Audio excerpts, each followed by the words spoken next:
Bismillahirrahmanirrahim. Assalamualaikum warahmatullahi ta'ala wabarakatuh. Konten ini menanggapi azan ala Pondok Pesantren Al Zaitun di daerah Indramayu.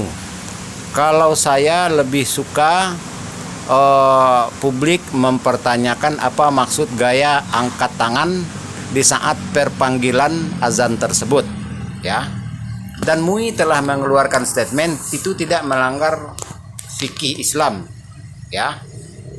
Intinya di dalam itu ada syiar Islam, dan yang berhak mengomentari hal ini hanyalah sesama umat Islam. Hanya saja saat ini sama-sama kita berhati-hati, ada yang di luar Islam atau media Islam, media yang tidak umat Islam yang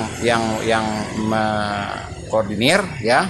Kita tahu di NKRI bukan umat Islam yang koordinir. Itu mengambil keuntungan, menggiring, seakan-akan menggiring opini publik untuk menjelekkan ajaran agama Islam. Ya hal yang melanggar tidak